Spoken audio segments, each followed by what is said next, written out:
చెవులు గ్రహించి మనసు మన అందరికి దయచేయునుగా. సంవత్సరంలో ఒక నూతన కార్యం ప్రభు మన కుటుంబంలో జరిగించునుగా.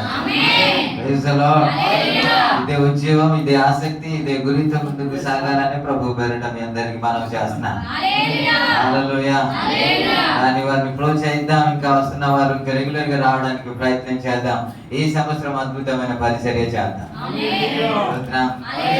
నాతో ఎక్కిపిస్తున్న వారు స్తోత్రం చెప్పండి. హల్లెలూయా. ఈ రోజు చిన్న సందేశం జ్ఞాపకం చేసిన ప్రభు బల్లలోనికి వెళ్తున్నాం కాబట్టి అక్కడ వ్రాయబడిన మాట, ఎవరైతే అయోగ్యులుగా తీసుకుంటారో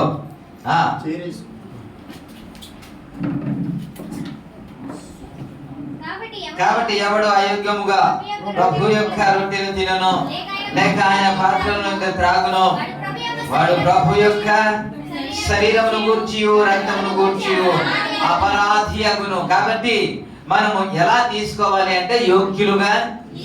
ఎలా తీసుకోవాలి? యోగ్యులుగా తీసుకుంటేనే మనకు ప్రయోజనము, యోగ్యులుగా తీసుకుంటేనే మనకు ఉపయోగము, యోగ్యులుగా తీసుకుంటేనే మనకు ఆశీర్వాదము. అయోగ్యులుగా మనము తీసుకోకూడదు, ఎలా పడితే అలాగా తీసుకోకూడదు. అనేక సందర్భంలో జ్ఞాపకం చేశాను, మరలా గుర్తు చేస్తున్నాను. ఈ నూతన సంవత్సరంలో మనం యోగ్యులుగానే తీసుకోవాలి. యోగ్యులు అంటే ఏమిటి అనేది చాలా మందికి డౌట్. యోగ్యులు అని అంటే మనం పరిశుద్ధపరచబడాలి, అంతే కదండి? ఏమండి? మనం పరిశుద్ధపరచబడాలి, పరిశుద్ధులుగా ఉండాలి, అప్పుడే యోగ్యులుగా మారుతాం. స్తోత్రం. మనము క్షమించబడాలి అని అంటే మనము ప్రభు దగ్గర ప్రార్థన చేయాలి, ప్రభు దగ్గర ప్రతిదీ ఒప్పుకోవాలి. ఒప్పుకుంటేనే మనం క్షమించబడతాం. అయితే మీరేమంటారంటే, దేనికంటే మేము ఒప్పుకోవాలి? మేము పెద్ద తప్పు ఏమి చేయలేదు, పొరపాటేమి చేయలేదు, దోషాలేమి చేయలేదు, కాబట్టి ఒప్పుకోవాల్సింది పెద్దగా ఏమీ లేదు అని అంటారేమో. ప్రభునామానికి మహిమ కలుగును. నిజమే, మీరు పరిశుద్ధులే, నీతిమంతులే, యథార్థవంతులే, మీలో ఏ లోపము లేదు. కానీ బైబిల్ చెబుతుంది, మొదటి యోహాను పత్రిక 1వ అధ్యాయము 8వ వచనంలో ఒక మాట మనం చూస్తాం. మనము పాపము లేని వారమని చెప్పుకునే యెడల మనలను మనమే మోసపుచ్చుకొను మరియు మనలో సత్యము ఉండదు. 10వ వచనం, మనము పాపము చేయలేదని చెప్పుకునే యెడల ఆయనను అబద్ధికునిగా చేయువారగుదుము మరియు ఆయన వాక్యము మనలో ఉండదు అన్నాడు. మనలో పాపము లేదు అని చెప్పకూడదు. చెబితే నువ్వు అబద్ధమాడినట్టే అని బైబిల్ చెప్తుంది. నేనైతే కాదు. దేవునికి స్తోత్రం. ఎందుకని ఈ విధంగా మాట్లాడుతుంది వాక్యము అని అంటే, రోమీయులు రాసిన పత్రిక 3వ అధ్యాయం 11వ వచనంలో నీతిమంతులు లేడు, ఒక్కడును లేడు అన్న మాట మనం చూస్తాం. 23వ వచనంలో ఏ భేదము లేదు, అందరూ పాపము చేసి దేవుడు అనుగ్రహించిన మహిమను పొందలేకపోతున్నారు అన్నమాట మనం చూస్తాం. యెషయా గ్రంథం 6వ అధ్యాయము 5వ వచనంలో, అయ్యో నేను పాపపు పెదవులు గల మనుషుడను, పాపపు పెదవులు గల మనుషుల యొక్క నివాసము చేయుచున్నాను అన్న మాట మనం చూస్తాం కదండి. తీసారా? ఉందా? చదవండి. నేను 51వ కీర్తనలో రాయబడిన మాట, అంటే మనిషి పుట్టుక పాపము, మనిషి బ్రతుకు పాపము, మనిషి జీవితము పాపము, నీతిమంతుడు ఒక్కడు కూడా లేడు. అందరూ పాపము చేసిన వారే. ఏదో ఒక విధంగా తలంపుల ద్వారా కావచ్చు, ఉద్దేశాల ద్వారా కావచ్చు, మాటల ద్వారా కావచ్చు, నడవడిక ద్వారా కావచ్చు, ప్రవర్తన ద్వారా కావచ్చు, ఏదో విధంగా మనం వస్త్రం వేసుకుని బయటికి వెళ్ళిన తర్వాత ఎలాగైతే మలినం అవుద్దో అలాగే మనం బయటికి వెళ్ళినప్పుడు మన ప్రవర్తన, ఉద్దేశం, తలపులు వాటన్నిటిని బట్టి ఏదో ఒక విధంగా మనం మలినము చేయబడతాం. కాబట్టి దేవుని సన్నిధిలో దేవుని వాక్యము చేత ప్రతి దినము కడగబడాలి.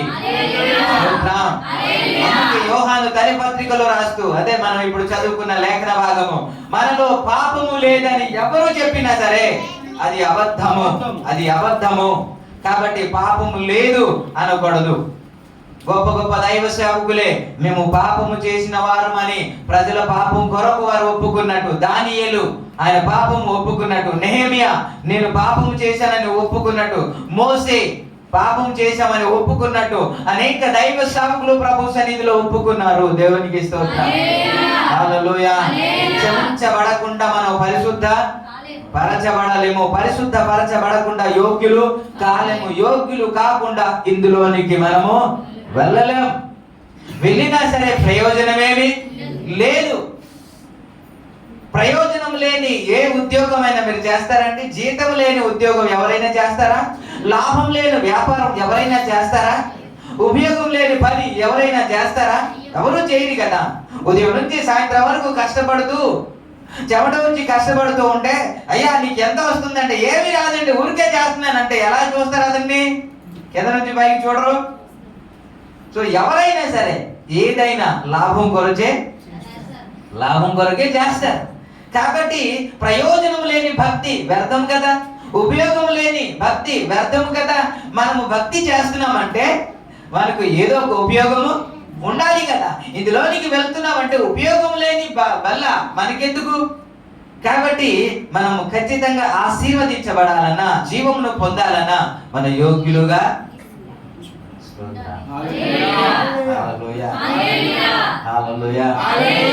చాలా సందర్భంలో మొదటి ఆదివారం వాక్యమైన తర్వాత మీ అందరికి 1 నిమిషం అని సమయం ఇస్తూ ఉంటారు. కానీ ఎందుకో మీరు ప్రార్థన అయితే అంతగా చేయట్లేదు, స్వరం అయితే నాకు వినబడలేదు. దేవునికి స్తోత్రం. అందుకే మీరు ఏ విధంగా అనుకుంటున్నారు నాకైతే తెలియదు, కానీ పెద్దగా తప్పేమీ లేదుగా, పశ్చాత్తాపపడడానికి ఏమీ లేదు కదా, కన్నీరు కార్చడానికి ఏమీ లేదు కదా. మీరు ప్రతి నెల మొదటి వారం మీరు కన్నీరు కార్చి ప్రార్థన చేశారు అనేది ఇప్పటి వరకు నేను చూడలే. మరి ఏమో మీరు యథార్థవంతులేమో. ప్రభు నామానికి మహిమ కలుగును. హల్లెలూయా. చాలా మంది కన్నీరు కార్చి ప్రార్థన చేసినట్టు మనం చూస్తాం. ఏశావు కూడా ఆయన కన్నీరు కార్చి ప్రార్థన చేశాడంట. హెబ్రీ రాసిన పత్రిక 12వ అధ్యాయము 17వ వచనంలో, ఏశావు ఆ తర్వాత ఆశీర్వాదం పొందగోరి కన్నీళ్లు విడిచుచు దాని మనసు పొంద అవకాశము దొరకక విసర్జింపబడెను అన్నమాట. హల్లెలూయా. స్తోత్రం. ఎలా ప్రార్థన చేశాడంట? ఎంతంటే కన్నీరు కార్చారు. ఒక్కసారి మనం చూసుకుందాం. ఏ రోజైనా బల్లలోనికి వెళ్ళక ముందు కన్నీరు కార్చి ప్రార్థన చేశామా? ఏమండి? దావీదు కూడా కన్నీరు కార్చి ప్రార్థన చేసినట్టు మనం చూస్తాం. ఇప్పుడు మనం 51వ కీర్తనలో చదువుకున్న భాగం అంతా మనం చూస్తే, అయ్యా నన్ను హిస్సోపుతో కడుగయ్యా, నాకు హిమము కంటే తెల్లగా మార్చయ్యా అని అంటాడు. నీ రక్షణ నాందం నాలో నుండి తీసివేయకు, నీ సంతోషం మరలా నాకు పుట్టించుము అని బ్రతిమలాడుతున్నా. దీని గురించే 6వ కీర్తనలో మనం చూస్తాం. 6వ కీర్తనలో 6వ చరణంలో మనం చూస్తే ఆయన ప్రార్థన చేస్తూ ఎలా ప్రతి రాత్రి కన్నీరు విడుచుచు నా పరుపు తేల్చేస్తున్నాను, నా కన్నీళ్ళ చేత నా పడక కొట్టుకొని పోవచ్చున్నది, నా కన్నీళ్ళ చేత నా పడక కొట్టుకొని పో. ఇది ఎటకారము కాదు, ఇది ఏదో ఊహించి రాసింది కాదు, తన జీవితంలో అనుభవించింది పాట రూపంగా చేసి రాసిన ఈ పాట. ఆయన తప్పు చేసినప్పుడు, పాపం చేసినప్పుడు ప్రభు సన్నిధిలో ఎంతగా పశ్చాత్తాపడుతున్నారు. మీరు అంటారు, దావీదు వల్ల మేము పాపము చెయ్యలేదు అంటారేమో. ప్రభు ఎప్పుడో మార్చేశాడు. ఆ సంగతి మీకు తెలియదు. ఏమిటి అని అంటే, ఇద్దరు కలిస్తేనే వ్యభిచారము కాదని, ఒకడు మోహపు చూపుతో చూస్తేనే అప్పుడే వెంటనే తనతో వ్యభిచారము చేస్తున్నాడని మత్తయి సువార్త 5వ అధ్యాయంలో మనము చూస్తాం. మీకు తెలుసు.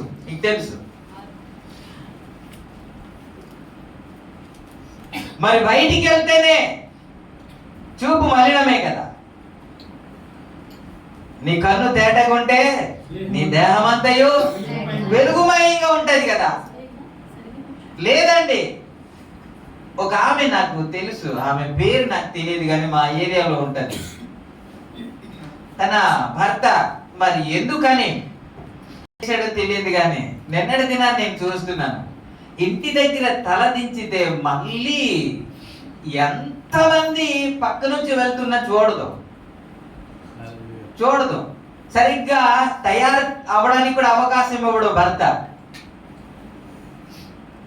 పెద్ద వయసులో ఉన్న ఆమె కాదు, తక్కువ వయసే, కానీ తక్కువ ఖరీదైన చీర కట్టుకుంటది, తల దించుతుంది. నేను 2 సార్లు చూశాను. నేను పక్క నుంచి వెళ్తున్నా చూడట్లేదు, అలా దించుకొని వెళ్ళిపోతుంది. అలాగే ఎప్పుడైనా మనం వెళ్తామా? ఇంటి దగ్గర నుంచి దించిన తల ఆఫీసులో ఎత్తేసి ఆఫీసులో దించిన తల అలా కాదుగా, రకరకాలదే చూస్తూ ఉంటాం. చూసేసి అయ్యో పొరపాటు అయిపోయింది అనే సందర్భాలు కూడా ఉంటాయి. చూపులో చేసిన పాపము పెద్ద పాపం అనిపించదు.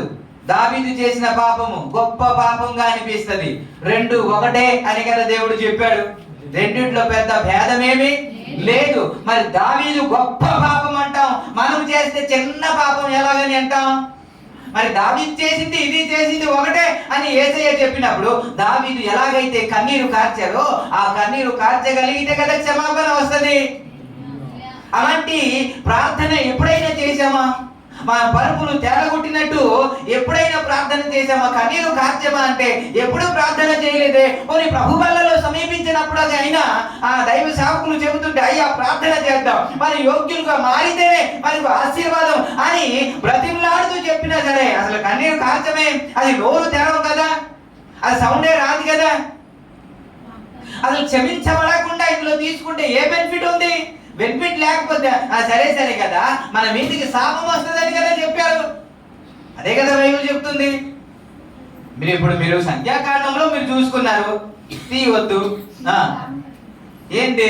ప్రభు మిమ్మల్ని ఆశీర్వదించును గాక, మిమ్మల్ని కరుణించును గాక, ఇవన్నీ అంటూ ఉంటే మీరు ఆమేన్ ఆమేన్ అనాలి. ఇవి మాత్రం మన మీదకి వచ్చేయాలి అని అంటారు. మరి ఇందులో వ్రాయబడింది ఎవరైతే అయోగ్యులుగా తీసుకుంటారో వారు అపరాధి అవుతారనేది. ఇదేందుకు ఆమేన్ ఆమేన్ అనకూడదు? ఇది రాదనుకుంటా, అదేమో వస్తుందంట, ఇదేమో రాదంట. ఆశీర్వాదమేమో మన మీదకి వచ్చేస్తుందంట, శాపమేమో రాదంట. ఇది ఎట్లా సాధ్యం? కాదు కదా. ఇది వచ్చిందనుకో అది కూడా, ఇది రాలేదనుకో ఇది కూడా రాదు. దేవునికి స్తోత్రం. కాబట్టి ఇది మనం స్పృహలో ఉండి చేయగలిగితే భక్తి మంచిది.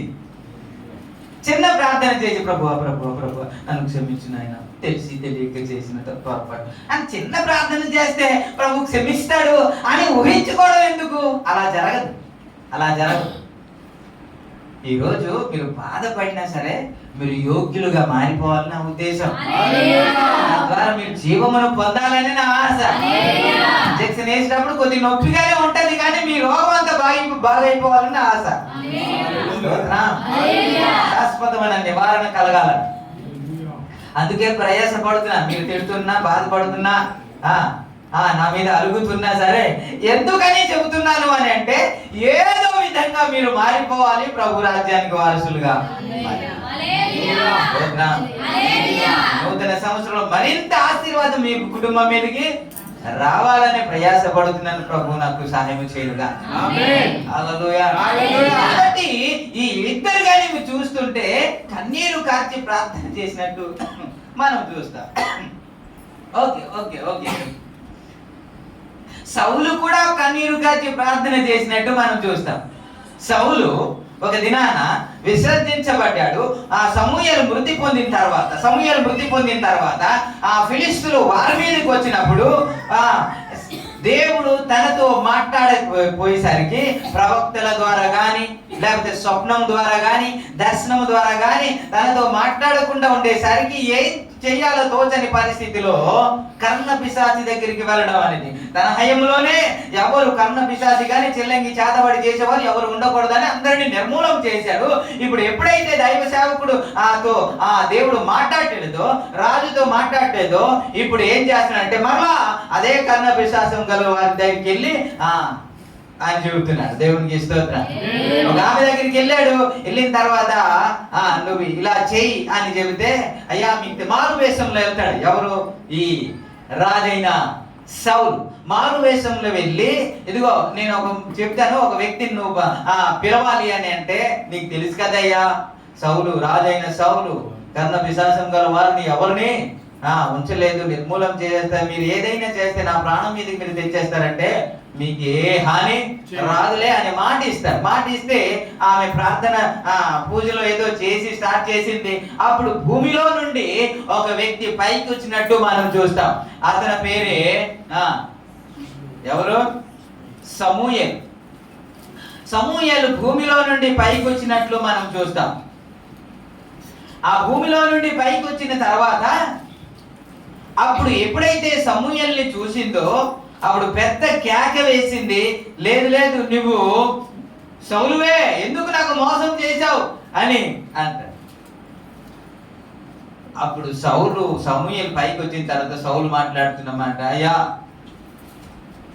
నేను ప్రార్థన చేసిన జవాబు రావట్లేదు, స్వప్నం ద్వారా కూడా దేవుడు మాట్లాడలేదు, దర్శనం ద్వారా కూడా నాతో మాట్లాడలేదు, కాబట్టి నేను రప్పించను, నేను ఏం చెయ్యాలా చెప్పు అని అంటే దేవుడే నిన్ను వదిలేస్తే నేనేం చేయగలను అని అంట. ఈ మాట చెప్పిన తర్వాత ఇంకా కొన్ని మాటలు చెప్పారు. రేపుడికి మీ ఇద్దరు కుమారులు నీవు నాతో పాటు అక్కడ ఉంటారు అని అంటే ఆయన క్రింద పడి ఆహారం పుచ్చకుండా ఏడుస్తూ కొన్ని రోజులు అలా ఉండిపోయాడంట. స్తోత్రం. ప్రార్థన చేశాడేమో, ఏ ప్రార్థన చేశాడు అని వ్రాయబడలేదు, కానీ ఆయన కన్నీరు కారిస్తూ నేల మీద పడి ఉన్నాడు అని అంటే ప్రభు దగ్గర ప్రార్థన చేసి ఉంటాడు. ఆ మాట వినిన తర్వాత అయ్యా నన్ను కరుణించయ్యా, నన్ను క్షమించయ్యా, నాకు ఒక అవకాశం ఇవ్వు అని ప్రార్థన చేసి ఉంటాడు. కానీ సౌలు క్షమించబడ్డా?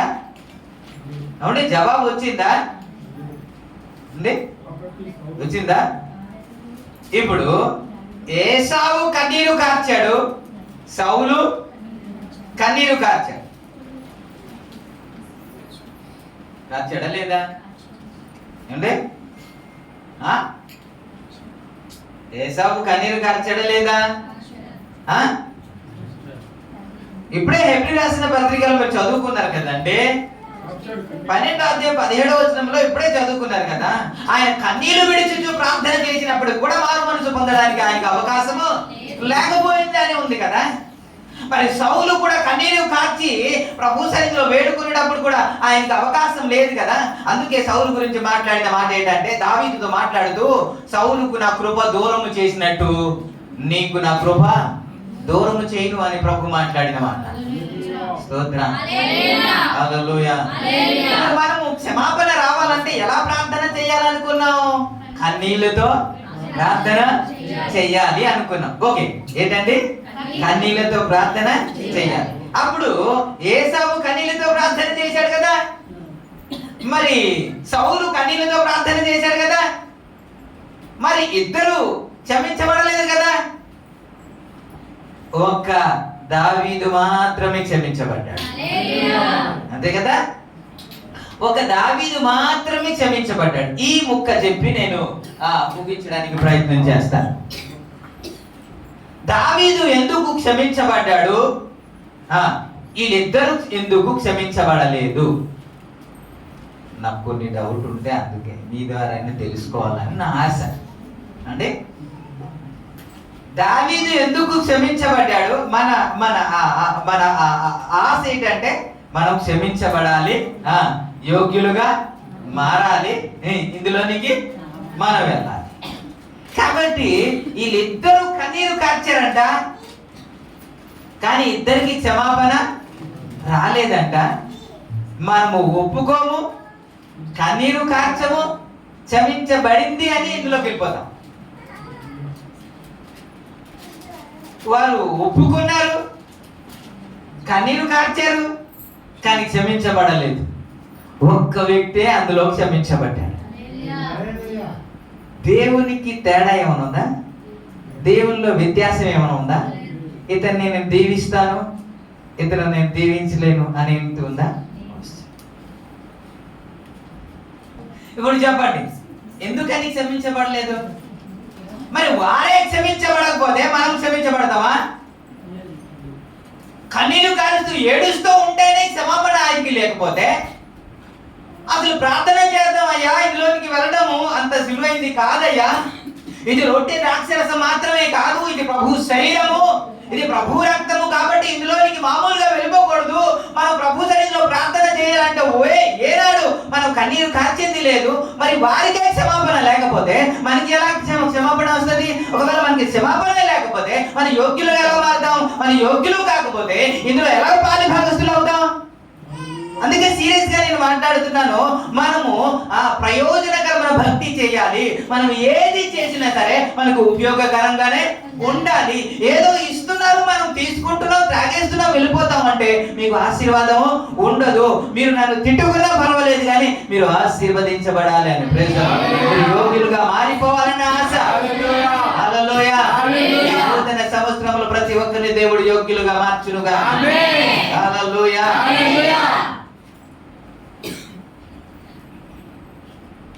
సరే, మీరు కూడా కన్నీరు కార్చి ప్రార్థన చేశారు అనుకుందాం. కన్నీరు కార్చి ప్రార్థన చేశారు అనుకుందాం. నా పాపం క్షమించబడింది అన్నవారు ఎంతమంది? ఇప్పుడు ప్రభు బలలోనికి వెళ్ళినప్పుడు నేను కూడా ప్రార్థన చేశానంటే మీకైతే వినబడలేదు, మైక్ పట్టుకున్నారు కాబట్టి నేనైతే మనసులో ప్రార్థన చేసుకుంటున్నాను. పశ్చాత్తాప పడ్డానండి, నేను ఒప్పుకున్నానండి, నా పాపం క్షమించబడిందండి అన్నవారు కొని అది కూడా లేదా? అలా కూడా క్షమాపణ రాలేదా? వచ్చిందా? వచ్చిందంటే ఈయనేం చెప్తాడు, రాలేదంటే ఇంకొకటి చెప్తాడా? మనిషి ఏం చెబుతాం? వాక్యంలో ఉన్నదే మనం చెబుతాం, అంతకంటే వేరేదేం చెప్పమన్నా. అదే చెప్పడానికి ప్రయత్నం చేస్తాను. వీళ్ళిద్దరికి ఎందుకు క్షమాపణ రాలేదు? దావీదుకి ఎందుకు క్షమాపణ? మనం ఎందుకు పరలోక ప్రార్థన మనము చేయట్లేదు అని అంటే, అందులో చాలా కఠినమైన పదం ఉంటుంది. మీరు మత్తయి సువార్త 6వ అధ్యాయంలోకి రండి.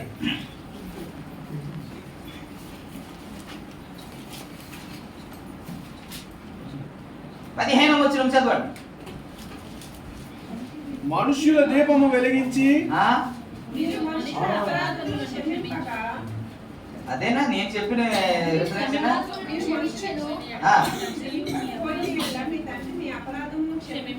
12వ వచనం చదువుతాం. మా రుణస్థులను మేము క్షమించిన ప్రకారము.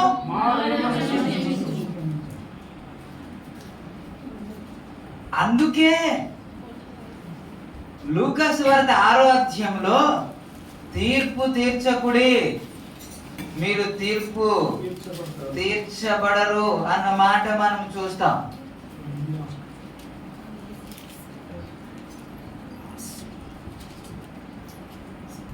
ముప్పై 36 నుంచి చదువుదాం. 6వ అధ్యాయం 36 నుంచి. కాబట్టి లేకపోతే మీరు ఎంత కన్నీరు కార్చినా మీ పాపము క్షమించబడదు. ఎందుకని సౌలు పాపం క్షమించబడలేదు? ఎందుకని సౌలుకు దేవుడు మరలా అవకాశం ఇవ్వగలదు? వెంటనే ఎందుకు దావీదు చేతికి రాజ్యాన్ని అప్పగించేశాడు? ఇప్పుడు మరి ఎన్నడూ తనకు రాజ్యం, తన కుటుంబంలో ఎవరికి రాజ్యం లేకుండా దేవుడు ఎందుకు చేసేశాడు అని అంటే, ఇతడికి వాక్యం తెలుసు, ధర్మశాస్త్రం తెలుసు, అన్నీ తెలిసినప్పటికీ కూడా దావీదు తప్పు చేయలేదు. కానీ తప్పు చేశాడు అనుకుంటా. ఒకవేళ తన అనుకుంటున్నాడు కదా, సౌలు అనుకుంటున్నాడు దావీదు నా పట్ల తప్పు చేశాడు అనుకుంటున్నాడు కదా. ఒకవేళ తప్పు చేశాడు అనుకుంటే దేవుని వాక్యం ఏం చెబుతుంది? క్షమించమని కదా. ఏం చెబుతుంది? నువ్వు క్షమిస్తే ఇప్పుడు మత్తయి సువార్త ఒకటి చెప్పి 18వ అధ్యాయంలోనికి వచ్చేద్దాం ఒకసారి. 18వ అధ్యాయంలో దేవుడు 21 నుంచి మీరు చదవద్దు, అలా చూస్తూ ఉండండి. అక్కడ దేవుడు క్షమాపణ గురించి మాట్లాడుతూ ఏమన్నాడు అంటే 25వ వచనం కానీ మనం చూస్తే, అతడు లెక్క చూచుకొన మొదలు పెట్టినప్పుడు అతనికి 10,000 తలంతులు అచ్చి ఉన్న ఒకడు అతని యొద్దకు తేబడెను అన్నమాట ఉండదు. 10,000 తలంతులు అని అంటే ఎంత తెలుసా? తలంతు అంటే 3,600 అంట. 3,600. ఒక తలంతు అంటే 3,600. అలాంటిది 10,000 తలంతులు అచ్చి ఉన్నాడు అంటే అప్పు ఉన్నాడు. ఆ యజమాని అడిగాడు, ఎప్పుడు ఇస్తావు అని అడిగితే, అయ్యా నా దగ్గర ఏమీ లేదు అని అంటే, నీ భార్య పిల్లలు అమ్మేయినా సరే అప్పు తీర్చు అని చెబితే, అయ్యా ప్లీజ్ అయ్యా నన్ను కనుకరించండి అయ్యా నాకు ఒక అవకాశం ఇస్తే నేను తీర్చేస్తానని బ్రతిమిలాడితే, ఈడు ఇప్పుడే తీర్చేటట్టు లేడు, బ్రతిమలాడుతున్నాడు కాబట్టి, కన్నీరు కారుస్తున్నాడు కాబట్టి పోనీలే అని క్షమించి పడేశాడట. క్షమించి పడేసిన తర్వాత అతనికి ఇంకొకడు అప్పు ఉన్నాడంట. ఎవడైతే క్షమించబడ్డాడో అతనికి ఇంకొకడు అప్పు ఉన్నాడు. ఎంత అంటే 100 దేనారము అని ఉంటది. ఒకసారి 28వ వచనంలో చదవండి. అయితే ఆ దాసుడు బయటికి వెళ్ళి తనకు 100 దేనారము అన్నమాట, 100 దేనారము అచ్చి ఉన్నాడంట. అతని దగ్గరికి వెళ్ళి ఫిల్టర్ పట్టుకొని పీక పట్టుకొని, అరే నాకు ఇస్తావా లేదా అని అంటే, ఇదే మాట అతను కూడా అన్నాడు, అయ్యా కొంత సమయం నాకు ఇవ్వయ్యా, కొంత సమయం ఇస్తే నేను అప్పు తీర్చేస్తాను అన్నాడంట. అయినా సరే ఒప్పుకోకుండా కొట్టేసి చెరసాల్లో ఇచ్చే వరకు చెరసాల్లో వేసాడంట. ఇది కొంతమంది చూశారంట, తోడి దాసులు చూసి, అయ్యా మీరేమో అతనికి ఇంత 10,000 తలంతులు మీరు క్షమిస్తే అతడికి 100 దేనారమే బాకీ ఉంటే అతడు క్షమించలేదయ్యా, అతని చెరసాల్లో వేశాడయ్యా అని ఇవన్నీ చెబుతారు. 100 దేనారం అంటే ఎంత తెలుసా? ఒక దేనారము ₹1/2 అంట. ఫుట్నట్టు చూడండి, ఒక దేనారము ₹1/2 అంటే 100 దేనారం ఎంత అవుతుంది? ₹50. అంటే వీడికి 10,000 తలంతులు ఎంత తెలుసా? కొన్ని కోట్లు అవుతుంది కదా. ఇన్ని క్షమించబడిన తర్వాత కూడా ₹50 క్షమించబడాలి. నాకు క్షమించలేకపోయాడు కాబట్టి అతన్ని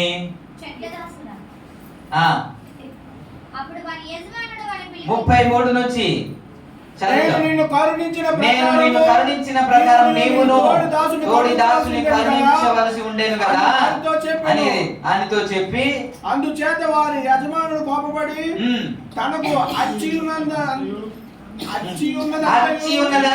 చెల్లించే వరకు బాధపరచువానికి అప్పగించెను. ఇప్పుడు క్షమించబడిందా లేదా? ఇంతకు ముందు 10,000 తలంతులు క్షమించబడింది, కానీ మళ్ళా రివర్స్ అయిపోయింది సుమా.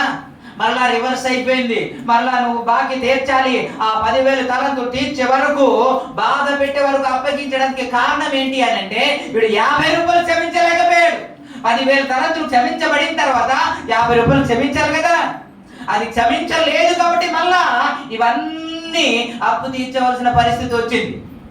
అంతే కింద వచనంలో, చివరి వచనంలో మాట్లాడితే ఏమనంటే 35వ వచనంలో, మీలో ప్రతి వాడును తన సహోదరునికి హృదయపూర్వకముగా క్షమించిన యెడల ఆ ప్రకారమే మీ యందు చేయగలను. హృదయపూర్వకంగా కన్నీరు గార్చి ప్రార్థన చేసిన యెడల మీరు క్షమించబడుదురు. అలాగే ఉందా? పశ్చాత్తాపంతో మీరు ప్రార్థన చేసిన యెడల మీరు క్షమించబడుదురు, అప్పుడు మీరు యోగ్యులుగా మారుదురు. అది ఉందా? ఏముంది? తన సహోదరుని తన సహోదరుని హృదయపూర్వకంగా ఎవరైతే క్షమిస్తారో నా పరలోకపు తండ్రి ఆ ప్రకారం వారిని కూడా క్షమిస్తాడు. ఇంకా చెప్పాలంటే ప్రభు రాకముందు మనలో ఏమి మంచి లేదు కదండి. ఆయన మనలో దర్శించక ముందు ఏ మంచి లేదు కదా. పాపంలో ఉన్నవారు కదా. మనలో అనేక బలహీనత ఉంది కదా. ఉన్నప్పటికీ కూడా ఆయన మనల్ని క్షమించాడు కదండి. క్షమించే అవకాశం ఇచ్చాడు కదండి. ఆయన క్షమాపణలో మనం క్షమించవలసింది పెద్ద వింతేమి కాదు కదా. చిన్న చిన్న పొరపాటే కదా. తోటి దాసుని తోటి ఆ సహోదరుని మనం క్షమించలేకపోతున్నాం కదా. ప్రభు మనల్ని క్షమించే దాన్ని చూస్తే ఆయన వెల ఇచ్చి మనలను కొనుక్కున్న దాన్ని బట్టి చూస్తే మనం చేయాల్సింది పెద్ద కష్టమేమి కాదు కదా. అందుకే చెప్తున్నా, నేను నిన్ను క్షమించిన ప్రకారము మీరును క్షమించండి. ఏసావు ఎందుకు అండి కన్నీరు కార్చారు కదా, పశ్చాత్తాప పడ్డాడు కదా, ఎందుకు క్షమించబడలేదు అని అంటే బైబిల్ చెబుతుంది యాకోబు తప్పు చేశాడని చంపడానికి వెళ్ళాడు కానీ ఏసావు క్షమించలేదు కదా. ఏసావు క్షమించి ఉంటే నా దేవుడు కూడా క్షమించి ఉండు కదా. మనం కూడా మీరంటే నేను క్షమించేశానండి, ఎప్పుడో క్షమించేశాను అంటారేమో. నేను అంటాను మీరు క్షమించలేదు అంట, మీరు క్షమించలేదు అంట. ఎందుకు అని అంటే మీరు దేని విషయంలో క్షమించేశారా అంటున్నారు. దాని విషయంలో కానీ మళ్ళీ మాట్లాడితే మళ్ళీ మొదటి నుంచే మీరు మాట్లాడతారు. ఆ మొదటి నుంచే మళ్ళీ రియాక్షన్ ఉంటది. అంటే లోపల ఇంకా మీరు యేసయ్య క్షమిస్తే ఎలాగుంటది అని అంటే ఆయన నీ పాపం ఎలా చేస్తాడంట, తూర్పుకు పడమటకు దూరం ఎంత దూరం ఉందో నీ అతిక్రమములు అన్ని అంత దూరం చేసేస్తాడంట. మరలా చూచిన కనబడలేనంత ఆ దూరం పడేస్తాడంట. మరలా జ్ఞాపకము చేసుకోడంట. దేవునికి స్తోత్రం.